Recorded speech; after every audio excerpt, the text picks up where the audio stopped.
Assalamualaikum. So today we are going to interview our icon entrepreneur. So please introduce your name. Assalamualaikum everyone. My name is Muhammad Syami Kamar. My age is 22. Okay. Saya seorang usahawan yang membuat bisnes food and beverage atau nama pendek dia F&B. Yang bernama, saya ada buat dua bisnes iaitu Lake House Restaurant dan Kamar Kitchen Food Truck yang bertempat di Bangi.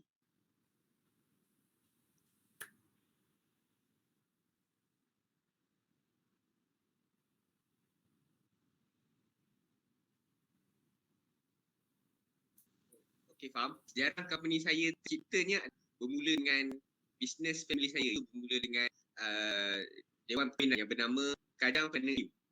Okay, Kadang Avenue bermula dari tahun 2015. Kami membuat, kami menyediakan perkhidmatan perkahwinan. Okay, pada mulanya kami mulakan perkhidmatan perkahwinan. Kami sediakan dewan kahwin, pelamin dan segala peralatan yang perlu pada hari perkahwinan. Kemudian pada tahun 2020 kami mengembangkan bisnes kami dengan membuka sebuah restoran yang bernama Lake House Restaurant bertempat di Seksyen 9 Bandar Baru Bangi.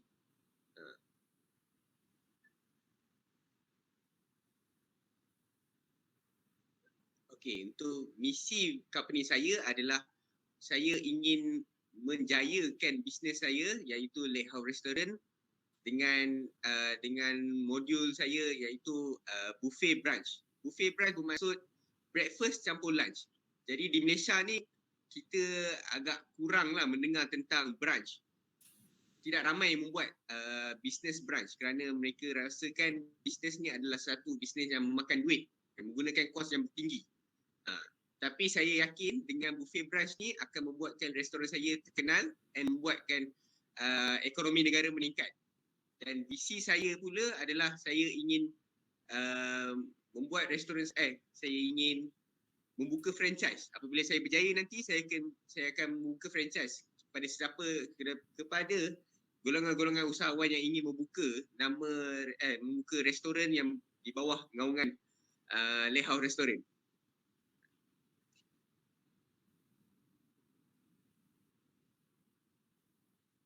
Alright. Okey, kenapa saya memilih F&B? Okey, pada asalnya saya adalah graduan dari Business Administration. Jadi saya ni tak ada langsung basic tentang food and beverage. Tetapi saya menggunakan apa yang saya belajar dari diploma, saya cuba terapkan, saya apply pada saya punya sekarang. Dia kita boleh maksudnya macam boleh kaitkan benda tu. Dia macam mana cakap ya? Food and beverage ni adalah satu benda keperluan. Dia bukannya adalah kehendak. Maksudnya kita kalau contoh macam baju macam ni lah, jaket Gucci. Kalau esok kita tak pakai, kita tak mati kan. Tapi kalau kita tak makan hari ni, esok kita akan dapat satu side effect. Satu adalah kita tidak boleh fokus. Kemudian kita hilang tenaga. Jadi saya fikir makanan ni adalah satu benda yang orang akan cari. Macam tu. Kemudian apa soalan kedua dia? Kenapa pilih nama restoran ni? Okey. Kenapa saya pilih Lake House Restaurant adalah kerana saya punya restoran ni bertempat di dalam Taman Tasik Cepaka, dan dalam Taman Tasik Cepaka ni di sebelah restoran saya ada satu tasik. Jadi restoran saya ni dia bertemakan makan sambil sambil menikmati taman tasik tu.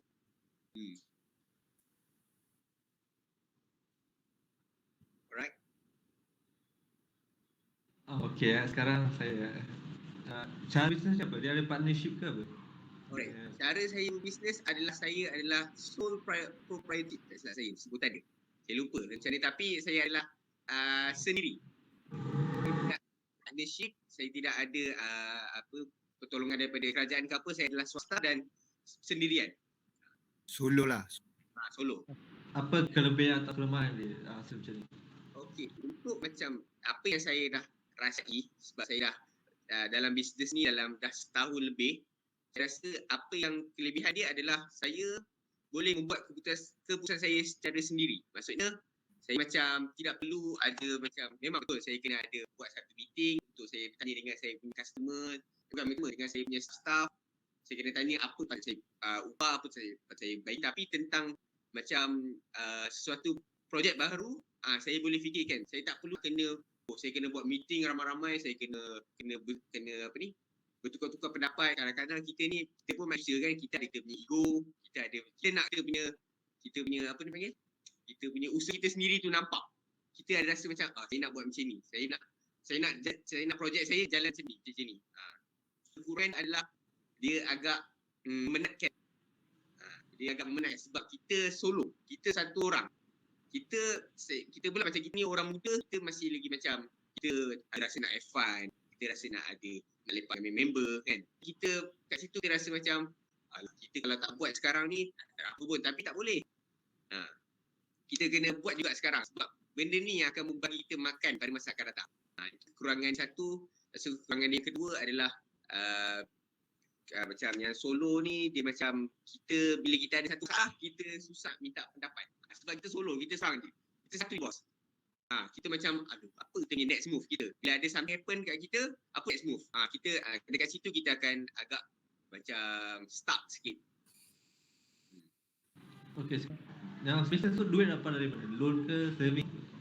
Okey, duit maksudnya saya punya permulaan modal saya lah. Jadi modal saya dengan sendiri. Dia macam daripada 60% daripada company kerja pada venue tu, yang family business tu, 60% diorang akan pump kat saya and 40% daripada saya sendiri. Saya bila saya dapat peluang berubah, saya terus jalan. Apa-apa, jalan saja dulu. Biar saya belajar daripada step by step. Tu je. Next presentation. Okay, so Jana boleh tanya? Okay, untuk soalan saya juga, apa the best moment and the bad moment that awak that pernah tadi panjang buat bisnes F&B ni? Saya ulang balik soalan yang awak nak tanya adalah apa yang pengalaman saya masa saya buka restoran ni, baik dan buruk, begitu? Ya, the best moment lah. Kenangan manis dengan kenangan pahit tu lah. Okay, faham. Okay, saya mulakan kenangan pahit lah. Sebab memang kita biarkan pahit dulu depan, baru kita rasa sebab kita kena bersusah dahulu baru kita tenang. Okay, so kenangan pahit dia adalah semasa saya baru saja buka restoran ni pada tahun 2020 bulan 6. 3 bulan pertama saya first month saya berniaga, saya punya kutipan hanyalah RM12,000.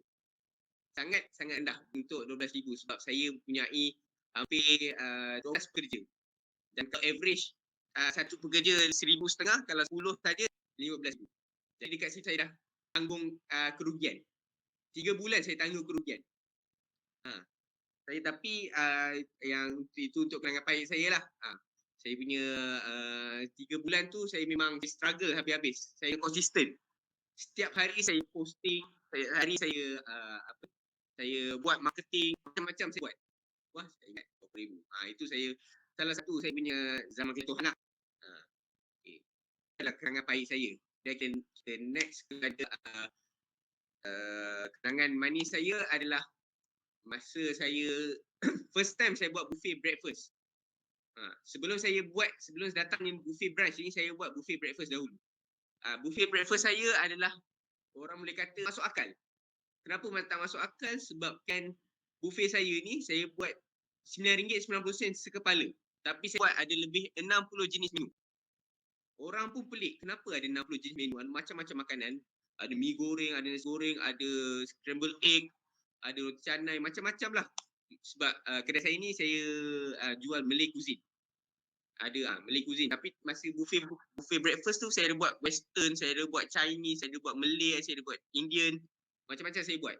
Jadi kat situ orang macam saya ada buat something, saya ada macam trigger something dekat customer yang membuatkan dia rasa macam aku rasa aku nak kena pergi kat kedai ni. Kenapa RM9.9? And dia orang pergi and alhamdulillah semua customer saya rasa seronok. And saya dalam masa saya 3 jam saya berniaga, saya dapat kutipan sebanyak RM4,000. And saya berniaga untuk buffet breakfast ni bermula 7.30 pagi hingga pukul 12. Jadi hampir 5 jam lah. Tapi dalam masa 3 jam saya boleh kutip RM4,000. Dalam masa 3 jam saya boleh kutip RM4,000. Jadi saya hanya buat buffet ni hanya pada Sabtu, Ahad dan public holiday saja. Jadi itu first kenangan manis saya. Saya rasa macam kalau dalam masa 3 hari saja, dalam masa 2 hari saya berniaga untuk buffet, saya dapat kutipan dalam around 12,000 ke ni. 12,000, boleh hampir 12,000. Sebab apa saya makanan memang bayar RM9.9, tapi untuk air dia additional charge. Kalau contoh nak air Milo Ice ke apa ke, itu harga lain. Jadi saya dalam satu hari saya boleh kutip dalam 5,000, 6,000 macam tu. Okey, kenangan manis saya yang kedua adalah pada buffet Ramadan saya. Buffet Ramadan saya dalam masa sebulan saya berniaga buffet Ramadan, saya dapat kumpul 4,000 customer. 4,000 customer dalam masa 1 bulan. Jadi satu kepala saya kutip RM45. Jadi kalau dalam satu hari maksimum kedai saya boleh masuk satu hari adalah 250 orang. Jadi dalam masa itu adalah kenangan manis saya lah. Tapi kemudian jatuhlah PKP lah. Itu memang benda yang bukan kita minta lah. Jadi apa-apa benda tu memang kita kena hadap lah. Itu kenangan manis dapat saya.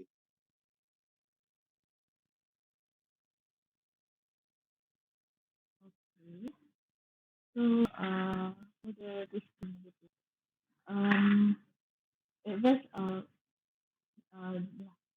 maksudnya untuk entrepreneur yang akan datang, macam mana diorang nak tackle the problem and nak get the input yang ada by doing this business. Okay, faham. Jadi saya ulang soalan yang awak nak tanya tentang apa kata-kata saya nak bagi kepada entrepreneur yang baru akan muncul. Kemudian yang baru muncul, lepas tu dengan yang apa yang diorang patut buat masa ada, betul? Alright, okay. Kata-kata saya untuk entrepreneur yang baru ingin mengembangkan atau baru ingin mencuburi bisnes, apa segala bisnes lah, tak kisahlah dari segi bisnes produk ke ataupun bisnes servis ke, first thing first is kita kena percaya dengan diri kita. Apa benda sekalipun kita kena percaya dengan diri kita yang katakan kita ni boleh buat. Kita boleh pergi ke depan, kita boleh berjaya. Sebab yang benda paling kuat dalam diri kita adalah mindset kita. Kalau mindset kita first thing kita dah kata, alamak, rasa macam tak boleh pergilah. Kita memang sampai bila-bila kita tak boleh berjaya. Kemudian kedua, kita kena percaya dengan produk kita. Apa sekali benda kita jual, tak kisahlah cokoja ke, kita jual manik ke, kita jual makanan ke, yang tak harga RM1, RM2 pun itu tak menjadi masalah. Kita kena percaya juga dengan produk kita. Kita kena letak satu harapan dekat diri kita. Kita kata insya-Allah pada masa akan datang orang akan beli juga produk kita. Orang akan percaya juga dengan produk kita. Kita akan ada repeat customer, semua benda tu. Kemudian tentang masalah. Dalam hidup ni kita tak akan lari daripada masalah. Kita akan hadap masalah. Tapi mindset kita tu yang akan bagi tahu. Masalah tu akan menjatuhkan kita and terduduk ke, ataupun masalah tu akan menjatuhkan kita and membuat kita diri lebih teguh and akan jalan lebih ke depan. Jadi masalah tu memang bagi saya lah, saya suka ada masalah. Saya suka bila datangnya masalah tu, saya rasa macam saya kena kerja lagi kuat. Saya kena, sebab macam kita dalam Islam ada kata lah, Allah takkan uji kita kalau kita tu tak kuat. Kalau kita tak mampu untuk tanggung ujian. Jadi bila ujian tu datang, saya rasa Allah nak uji aku. Aku rasa aku boleh buat benda ni. Allah nak bagi aku jadi lebih kuat, seorang lebih kuat. Jadi sekejap saya lupa soalan. Ada lagi soalan dia? Soalan tu macam mana untuk entrepreneur yang baru nak berkecimpung, nak tackle the problem and nak get the opportunity yang ada, peluang yang ada by doing this business. Oh, yang kira last ni peluang lah, cerita tentang peluang. Ya, betul. Cerita tentang peluang ni, kita semua ni, peluang ni dia datang sekali saja. Dia one shot. Jadi, bila kita dapat peluang tu, buat sehabis baik. Dia punya result dia baik ke buruk ke, itu kita terserah pada yang satu. Itu terserah pada Tuhan. Kita dah buat sehabis baik, kita tak boleh nak expect, bila kita dah habis baik, kita dapat result yang baik juga. Tak boleh. Kalau kita ada pemikiran macam tu, susah. Nanti kita akan sedang tak bersyukur. Kenapa benda ni terjadi kat aku, kenapa macam ni. Kita kena bersyukur apa yang kita ada, kita dah buat sehabis baik, okey tak apa. Kalau hari ni tak menjadi, tak apa, kita try esok. Kita try lagi lusa. Kita try lagi. Mesti non-stop try. Lepas tu peluang ni, tentang peluang, kalau boleh jangan sia-siakan. Jangan kata, tak apalah, malas lah, susah lah sekarang, malas lah nak buat. Tak boleh. Kalau kita ada perasaan malas, sangat susah lah kalau kita nak ubah, nak jadi seorang yang berjaya, nak jadi entrepreneur yang berjaya. Sebab saya ni pun nak jadi, nak bukan kata nak berjayakan bisnes, nak sustain pun susah. Dengan lagi keadaan sekarang yang COVID, yang sekejap ada PKP, ada SOP macam ni semua kan. Jadi pemikiran saya sekarang, saya bukan nak kata saya nak berjaya, tapi first thing first is how to survive, how to sustain. Itu paling penting. Akan jadi wise. Mata kita akan terbuka dengan luas. Akan kata, seronok member ni memang seronok, tapi dia bawa kita ke masa depan. Tak akan bawa kita tak akan bagi kita makan untuk kita, untuk mak bapak kita, untuk keluarga kita, and untuk bakal bini atau suami kita nanti. Ini benefit bila kita masuk bisnes ni. Kita akan nampak something yang kita nampak yang lebih bahagia. Mana lebih bahagia? Spend time huha-huha ke ataupun spend time sama yang susah, tapi kita tahu untuk long term punya investment akan bawa pulangan pada besar kepada kita. Lepas tu apa lagi benefit. Benefit dia adalah dia akan ajar kita untuk jadi businessman yang berjaya tau. Jadi contoh macam dulu saya ni seorang yang macam bercakap tu dia tak ada fakta tau. Saya dulu susah. Saya bercakap semua jenis yang lawak, tak ada serius semua tau. Jadi bila saya dah mencuburi bisnes ni, saya dah tahu bila saya patut melawak, bila saya patut serius. Jadi dia macam kita tahu tau. Kita macam bukan sepanjang masa bila kita time serius, kita kena tak full hard work kita, time tu juga kita kena ni. Tak dah main-main dah time tu. Jadi soalan lain? Next question is your future planning for the business. Okay, future planning saya untuk bisnes saya adalah saya ingin membuka franchise saya, and saya nak setiap negeri di Malaysia ni, saya nak setiap satu negeri ada lake house restaurant. Jadi macam saya akan cari satu tempat, nanti saya akan insyaAllah pada masa akan datang dibuka pintu rezeki saya nak visit setiap negeri, saya nak tengok tempat-tempat yang ada tasik atau ada satu pemandangan yang indah, saya nak buka restoran situ. Sebab saya nak bagi semua manusia akan macam menghargai semua alam terjadi ni. Itu sebenarnya future planning saya. Jadi sambil makan, sambil tu kita menikmati pemandangan tentang pokok, macam mana terjadi pokok, semua macam mana. Kalau kita tak jaga alam sekitar, apakah jadi pada kita, semua tu kan. Jadi saya akan nak terapkan nilai-nilai murni tu kepada konsumer saya. Lepas tu masa buka bisnes ni ada tak macam challenge dia daripada restoran lain ke company lain ke, ada? Ada. Okey, macam dekat Lehouse Restaurant di Bangi ni, saya buka kedai ni bersebelahan dengan kedai Redup Rimba. Redup Rimba ni dia dah berniaga selama saya rasa 10 tahun. Jadi bila saya yalah, kita restoran Malay cuisine ni mesti ada satu dua menu yang sama dengan restoran lain. Jadi bila restoran saya ada satu menu, contohlah saya bagi contoh, saya buat nasi buttermilk chicken. Okay, nasi buttermilk chicken ni, contoh Redup Rimba pun ada buat juga buttermilk chicken. Jadi bila customer datang makan sini, diorang akan macam bagi feedback yang macam saya rasa macam tak patut cakap macam tu. Boleh je bagi feedback yang elok, tapi diorang seakan-akan cakap macam baik saya makan dekat Redup Rimba. Redup Rimba punya kedai lagi sedap. Kenapa awak buat macam ni, macam tak nak bagi orang datang kedai makan semua kan. Jadi itu yang satu challenge bagi saya. Tapi saya rasa challenge tu adalah untuk saya reflect balik, untuk saya membaiki balik diri saya. Dia kata kalau orang maksudnya orang dah tahu rasa sedap macam mana, jadi saya boleh ambil rasa sedap kedai lain tu and saya macam upgrade lagi ke, ataupun saya tambah-tambah ada macam contoh buttermilk chicken saya letak ada chicken popcorn ke kat tepi ke apa semua tu kan. Jadi saya boleh upgrade macam tu. Bagi saya itu antara challenge yang saya pernah hadapi masa saya buka restoran ni, sebab saya bersebelahan dengan kedai yang dah lama buka. Jadi orang compare restoran saya yang baru setahun buka dengan yang 10 tahun dah buka. Itu antara challenge saya.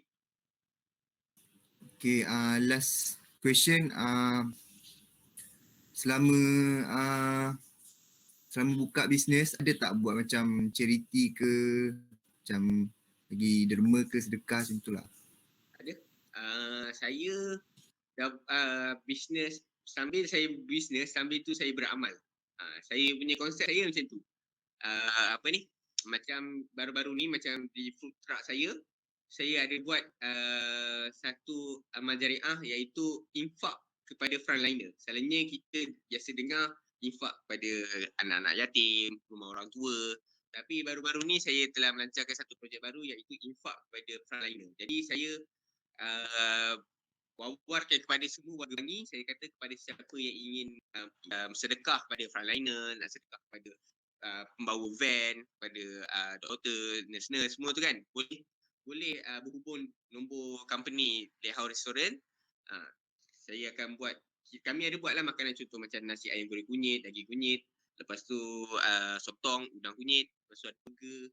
Jadi bila orang macam ada baru-baru ni, alhamdulillah saya dapat feedback yang elok. Saya dapat ada satu customer tu, dia nama dia Dasakan lah. Dia contact saya, dia kata saya nak bagi RM1,000 and kemudian awak buatlah macam mana awak nak buat.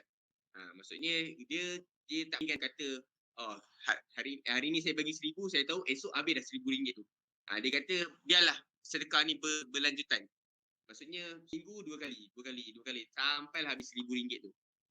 Jadi saya memang ada buat untuk frontliner tu. Jadi insyaAllah pun pada masa akan datang saya nak buat lagi charity yang saya baru terfikir ni adalah setiap pembelian ataupun buffet yang orang bayar, setiap 20 sen saya akan ambil untuk saya derma kepada ni, beli barang.